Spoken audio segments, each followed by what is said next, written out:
amorphophallus, dracunculus, vulgaris. So this, my friends, is a voodoo lily. This flower is ginormous.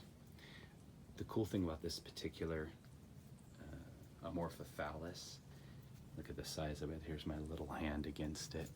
This is standing about 3.5, 4 feet tall at this point, and you can grow them in pots.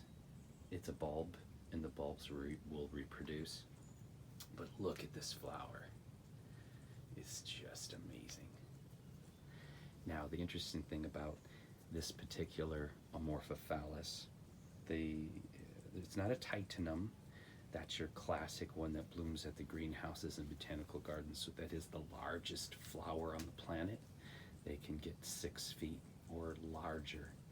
This one is about the largest this blooms, but this bloom is an easy 12 to 14 inches long and easily 6, 7 inches wide. It looks like burgundy velvet. But this entire family of plants, all of the amorphophallus, they are pollinated by flies instead of bees. But it's early morning right now, so it hasn't gotten quite warm enough for the flies to start coming. And the reason it's pollinated by flies instead of bees is it smells like dead mice. It is a beautiful flower, but hideously smelling. It has the most hideous smell you can't imagine, which I love. I like weird things, and this is very, very me. Sorry, I keep getting distracted. I haven't had enough caffeine yet today. Another incredible thing about this particular amorphophallus versus the other ones is it can handle colder temperatures. So these will actually bloom out of the landscape in Northern California. So I'm guessing that they would do well in the Carolinas and what have you. But if you live in a very, very cold climate, I'm uncertain if they would perennialize. But like I said before, they're very easy to keep alive in pots.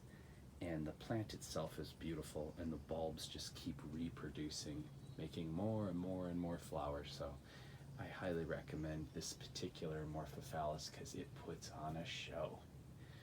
Puts on an amazing show. I'm trying to get as many angles of it as I can, but isn't she beautiful? Actually, it's a he and a she.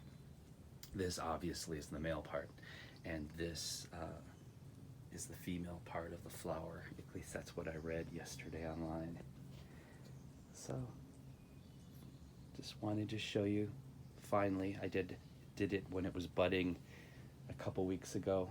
This is what it looks like when it starts out. It's very mysterious. It's just the ridge, but the foliage too is just beautiful.